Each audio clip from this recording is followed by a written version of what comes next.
Welcome friends. আর একদিন পর অর্থাৎ আগামী 16ই জানুয়ারি 2023 রয়েছে সুপ্রিম কোর্টে আবার ডিএ কেসের শুনানি। যে আপডেটটা আজকে সামনে এলো একটু ছোট্ট করে আমাদের সাথে শেয়ার করব।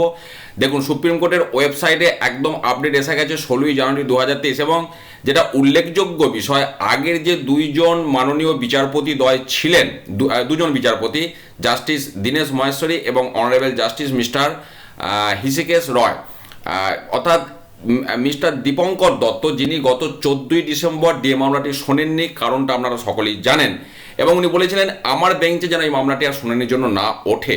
তো তারপর আগের যে দুজন শ্রদ্ধেয় বিচারপতি ছিলেন তাদের এজলাসেই, তাদের বেঞ্চেই কিন্তু মামলাটি আবার উঠতে চলেছে।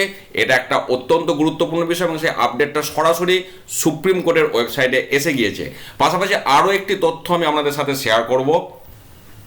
অলরেডি এই ডিএ মামলার শুনানির জন্য রাজধানীতে রওনা দিয়েছেন ডিএ মামলার অন্যতম সংগঠন ইউনিটি ফোরামের যারা সদস্য, পাশাপাশি আইনজীবী দেখতে পাচ্ছেন মিস্টার প্রবীর চ্যাটার্জি এবং কনভেনার মিস্টার দেবপ্রসাদ হালদার, ওনারা রয়েছেন, সাথে আরও ওনাদের মানুষজন রয়েছেন। একই রকম অন্যান্য যে সমস্ত সংগঠনগুলি আছে, কনফেডারেশন এবং সরকারি কর্মচারী পরিষদ, এবং তারাও তাদের মতো করে যাত্রা শুরু করেছেন বা করবেন। অর্থাৎ এই ছবিগুলি দেখানোর উদ্দেশ্য কর্মচারী বন্ধুদের একটু চাঙ্গা করার জন্য যে মানুষগুলি অনবরত এই ডিএ মামলা লড়াই করছেন সামনে থেকে, তারা কিন্তু অলরেডি রওনা দিয়ে দিয়েছেন সুপ্রিম কোর্টের উদ্দেশ্যে, দিল্লির উদ্দেশ্যে আগামী সোমবারের জন্য। সেই আপডেট সোমবার আমরা যেটা পাবো অবশ্যই আমাদের সাথে শেয়ার করব।